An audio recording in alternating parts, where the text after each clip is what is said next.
Bueno, en este tipo de ejercicio yo recomiendo hacer el boceto, porque ya nos dan varios elementos. Entonces, dice, dibujar un cuadrado, lo que no tengo el plano oblicuo, como no tengo el dibujo, tengo el enunciado. ¿Es así o es así? Es como este. En la segunda, Este. hacia la izquierda, sí. Vale. Bueno, pues va a ser un plano como este. Ya dibujamos ahí el plano. Hacemos la línea de tierra. Marcamos la posición de la línea de tierra. Y marcamos aquí la posición de las dos trazas. Vale, entonces nos dicen, en este plano está el qué. Y ahora hacemos aquí el boceto. Y el boceto nos dice lo siguiente. Tenemos aquí un plano, ¿no? ¿Vale? Y ahora dice, de 1,5 centímetros de lado, o sea que ya sabemos que esto es 1,5, ¿no? Y situado en el plano de tal forma que tenga un lado paralelo al plano horizontal, o sea que cuando dice un lado paralelo a este plano se refiere un lado paralelo, porque claro, un lado paralelo, bueno, podría ser este, más específico sería paralelo a esta traza, ¿no? Lógicamente sobre este plano solo puedes trazar a cierta altura una única línea que es paralela a este plano, ¿no? Y por un punto. Porque si lo giramos ya no está en el plano, ¿no? Entonces por este punto podemos trazar un lado que sigue esa dirección y es esta. O sea que sería paralela a esta, ¿no? Pasa que claro, si dice paralela a este plano se entiende menos, ¿no? Pero entiendes que es lo mismo, ¿no? Sí. O sea que tengo un lado paralelo al plano horizontal y situado a una cota de 0,5, o sea que esto es 0,5, ¿no? Y su extremo más próximo al plano vertical se encuentra a 1 centímetro de alejamiento. O sea, esto es 0,5 y esto es 1. Vale, ahora sí que está perfectamente localizado. Esta medida 1, esta 0,5 y esto 1,5. Entonces, una vez que tenemos este punto, lo abatimos, colocamos aquí el cuadrado, lo desabatimos y se acabó el ejercicio, ¿vale? Entonces, lo primero es localizar este punto. Este punto tiene altura 1. Cogemos aquí la altura 1. Entonces, venimos aquí, altura 1 es esta. Hacemos aquí la horizontal. O sea que ya sabemos que esta es la cota, ¿no? Sí. Vale, porque decía... No, perdona. La distancia al plano vertical es 1. O sea, es esta la distancia, no la cota. O sea, esta es la que es 1. El ¿No alejamiento... era 1,5? No, fíjate. La distancia 1,5 es el tamaño. Luego tenemos la distancia al plano vertical es 1. O sea, 1 es el alejamiento, ¿no? O sea, la distancia al plano vertical, alejamiento. Y la cota es 0,5, ¿vale? O sea que la cota es 0,5 por aquí y luego tenemos 1,5 aquí abajo. ¿Vale? O sea que la línea debe pasar a esta altura. O sea, el plano horizontal que corta este pasa a una altura de 0,5. Fíjate que dice, situado a una cota de 0,5, o sea, altura 0,5 es esta, y en una lejanía de 1,5. O sea, altura 0,5 y luego alejado del plano vertical de 1,5. Eso quiere decir que la recta vendrá por aquí y será esta.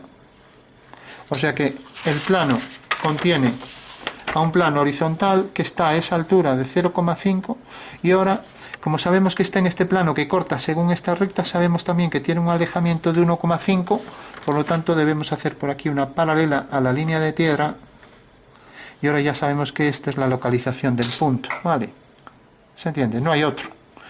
O sea, el punto S está determinado. Primero, porque tiene un alejamiento del plano vertical de 1,5, ¿lo ves, no? Sí. Y segundo, que tiene esta altura. Entonces, lo primero que hicimos fue... La altura es 0,5, ¿no? Sí, o sea, es lo primero que dice. Tengo un lado paralelo al plano horizontal, o sea que este va a ser el lado...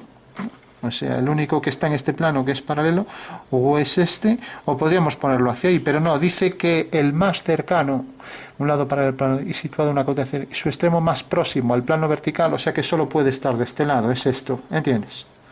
Sí. Porque el más próximo es este. Si lo pusiéramos aquí tendría otro más próximo, o sea que este es el lado. Y por último, como es horizontal, pues esto ya lo podemos poner en verdadera medida.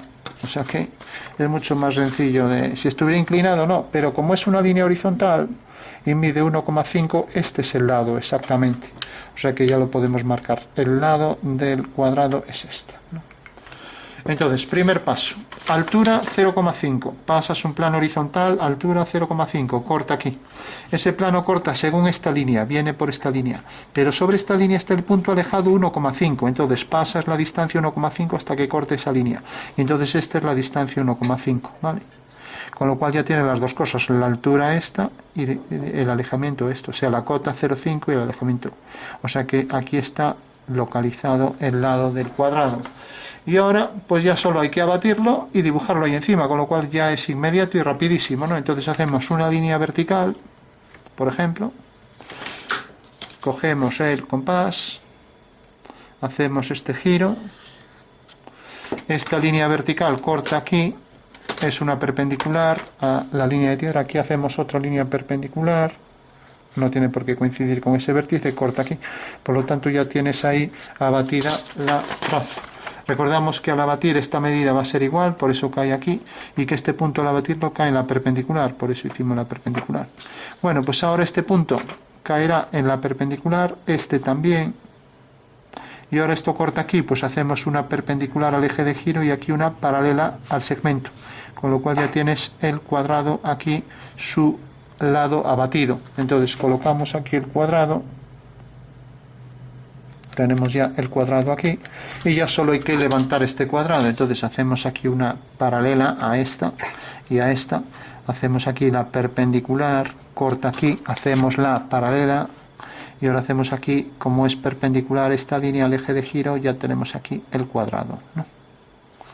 Y ahora aquí lo mismo, levantamos aquí esta línea, hacemos aquí una paralela y ahora subimos este punto y subimos este. Con lo cual tienes aquí un punto, aquí otro, hacemos lo mismo con esto, aquí tienes un punto y aquí tienes el otro. Con lo cual ya tenemos el cuadrado aquí y el cuadrado aquí y ya lo trazamos. Fíjate que estos puntos deben estar alineados con estos dos sobre verticales y también este con este y este con este. Con lo cual el cuadrado será este. Fíjate también que las líneas estas son líneas de máxima pendiente, porque son perpendiculares a esta. Y ahí tenemos ya el cuadrado con su abatimiento. Podríamos recortarlo para ver que efectivamente es ese. Entonces vendríamos aquí y podríamos decir, bueno, si giramos esto, debe coincidir exactamente ahí. Debe coincidir con esto, si lo vemos desde arriba, y debe encajarse ahí en esta traza, ¿no? Entonces podríamos recortar esto y ver que efectivamente visto desde arriba este cuadrado corresponde para esa vista y para esta, ¿no? Entonces lo vamos a hacer así rápidamente. Esto si hacemos la diagonal tendríamos que cortar entonces, aunque no es la diagonal, pero bueno, vendría por aquí. Habría que hacerlo con cuidado. ¿Entiendes el ejercicio? Sí. Sí. Bueno, este es quizás de los más complejos que he visto, porque hay que tener en cuenta muchos datos, ¿no? Estos son algo liosos, a veces se puede interpretar de varias formas, pero bueno, fíjate que ahí el cuadrado estaría según la proyección así, ¿no? Y según esta proyección estaría así, ¿no? Que es lo que acabamos de calcular. Hicimos el abatimiento y luego el desabatimiento para obtener el resto del cuadrado, ya que este era inmediato una vez que teníamos su localización, ¿no? Bueno, pues para estos ejercicios, cuando hay varios datos que te localizan el punto exactamente, haz primero el boceto bien, porque si empiezas a dibujar aquí es fácil que entre el dibujo y los datos te equivoques. En cambio así, pues no hay pérdida, ¿no? Vale. Vale.